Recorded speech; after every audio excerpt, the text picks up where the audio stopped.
two teams that will both be in the top 25 when the new AP poll releases, but not in the same places exactly, are Tennessee and Alabama. Ooh. How do we, first of all, I don't think Tennessee won this game. I think they just lost less. Is that fair? What's the Wire quote? Neither side wins. One side just loses more slowly. I mean, I was on CBS Sports HQ with Chris Williamson, our friend Richard Johnson, and I went like, yeah, the Tennessee was the crab that just got like a little bit higher in the bucket when it was time to like get out. These two teams just kept pulling each other down. Survival of the fittest. Survival of the fittest. Congratulations to the Vols. Like I've got criticisms for both teams on my notepad right now. You know, and here's the sunny side, because I want to congratulate the Tennessee fans because look, you beat Alabama at home for the second time in a row. There were so many losses to Alabama in Neyland. Hey, there we go. For Jordan. Did you actually Instacart a cigar? No, I had it in my office. I do. By the way, so our listeners and viewers know, shout out to Bud for attempting to Instacart a cigar to my house. That's dedication to the show. Illinois does not allow that. No. Well, I didn't get a chance to chime in, but my thought on the issue was, again, I don't know if Tennessee, this is cigar worthy on my part. That's fair. Like, again, so if there's anything to take away, not if there's anything, there's lots of things to take away that are positive, but Tennessee has, since the Oklahoma game, been stuck in these just like absolute dogfights. And they've won more of them than they have lost. So if there's something that I'm taking away that's a positive, it is vibesy, and it is the resilience of a group that's like, okay, you know what? Even if our $11 million quarterback is overthrowing receivers, and even if we're committing some penalties, and even if we are like, not capitalizing on high leverage opportunities, we've got a great defensive front and we can run the daggum football. And if we can do that enough and get just enough plays, well, then we'll put ourselves in a good position to win. So that's the best thing I've got for Tennessee, is because it was 44 minutes of game time. They had 7 points. Mm-hmm. They did have guys open pretty consistently throughout this game. And like Nico had missed them. They had like one drop, I think. And that, if you were a Vols fan, you're like, okay, what's more likely, that we're going to continue to miss every single open receiver all game, or that Bama's going to all of a sudden start covering these guys? And I think the answer was like, okay, Bama's not going to cover these guys very well. Like 408 is probably like the least possible number of yards that Tennessee could have gained in this ball game based on how it played out. Like, because Nico like missed some guys. They had some kind of like discombobulated, disjointed stuff. Obviously, they had Nico go out for a play, and the backup comes in and throws like a hero ball interception, which was probably not necessary in hindsight.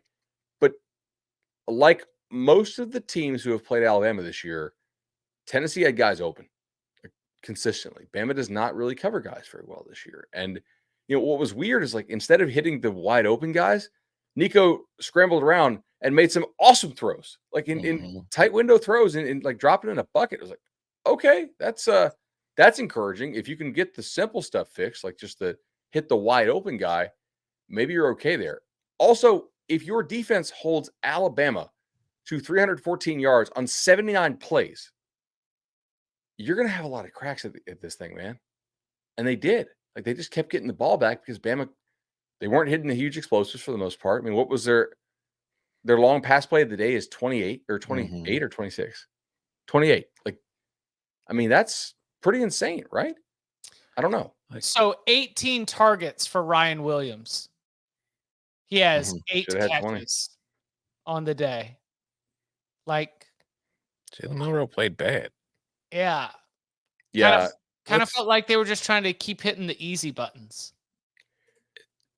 I don't want to turn this into like a debate, but I do think it's an interesting question because we come into the season with a whole lot of questions about quarterback in college football this year. But the consensus was when you look at the SEC, far fewer questions about quarterbacks in the SEC than anywhere else. Except you look at tonight, Texas and Georgia, 3 different great quarterbacks played in that game. None of them played well. You go to Alabama, Tennessee, Nico and Jalen, neither of them play well. The story of the day in the SEC was the defenses. You look earlier, Ole Miss loses to Kentucky, Alabama loses to Vanderbilt. Now go back a week and watch Oregon and Ohio State. Who are the 2 best teams in the country based on what you're seeing on the field the last few weeks? These teams that are getting into rock fights and can barely beat each other, they're the last crab just crawling to the top of the bucket to escape, or the 2 teams who played a great game and one just ran out of time at the end. That, to me, is the thing to take away from what we have seen the last couple weeks. Give me Diego Pavia, first team All SEC quarterback. He's Give got me a Garrett pace, Nussmeier. but yeah. We'll talk Okay. about him in a minute. But, Yeah. I thought he played pretty damn well. So Tennessee just took away Milroe's legs a lot in this game. Like it was a real concerted effort. Hey, what can you do if we're going to take away your legs? And Danny talked about this, and I think we chatted about it on the Wednesday show on Big Game Breakdown. Like he has taken a lot of hits recently. They have had to kind of hit that easy button of run Milroe in games in which they probably should not have had to. You know, the South Carolina game, the Vanderbilt game. And I do wonder if they're just kind of like taking a little bit of a toll on him. You know, like guys wear down. It's hard. I think it's hard mentally on any quarterback, not just Jalen, but to make all the decisions all the time on the RPO stuff, and then also have to be the runner. Like that's a pretty big mental and physical load to carry. And I don't really know if anybody out there can do that consistently. And certainly tonight, not him. Shout out to the SEC homers in the chat who are upset with me saying, what's Ohio State's best win? What's Texas's? It's ULM. Nobody's played anybody, et cetera, et cetera. Yeah, I know. I don't care who you're playing. How are you playing? You're playing like crap. That's how you're playing right now. Well, Texas hasn't been playing like crap. They played like crap tonight. But It's the best team they've seen all season, and they looked like crap against them, Chip. Ohio State didn't look like crap against them. I did not step into the argument you presented. I'm just not going to be out here. I'm not going to be out here ignoring everything that we've seen, because sometimes, you know what happens? Sometimes the Georgia Bulldogs wake up damn angry. When the Georgia Bulldogs wake up damn angry and decide that they're going to come and bring that mean, you know what they've got? They've got dudes that are bigger and stronger and faster than almost everybody in the whole country. That the math of we're just going to recruit monsters is the hope that, look, if these monsters decide to all buy into the game plan and all follow their assignments, if this other opponent doesn't bring it, we're going to just squeeze the life out of them. So, you know what game just got a lot bigger than I think we probably thought about it with preseason, especially after week 1? Bama at LSU. November 9th. Oh, yeah. Because LSU is going to have a shot to probably knock Alabama out the playoff. Yes. Or and also like that is very potentially a playoff elimination game. I don't know. I'm not going to have that conversation until we get a little bit deeper into it. But in terms of like, no, because but I don't know if you've heard this, and a lot of people don't talk about it.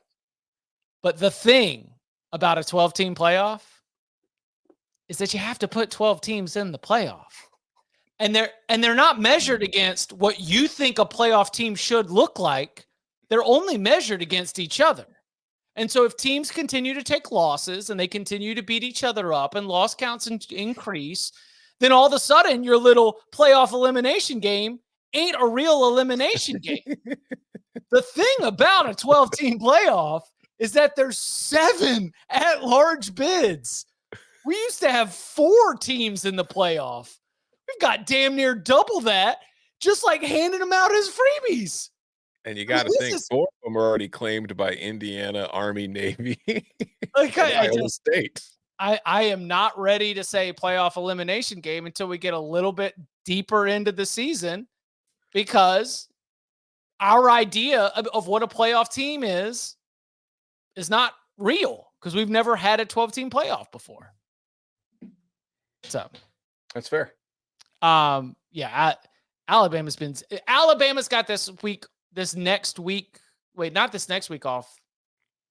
What's this next one?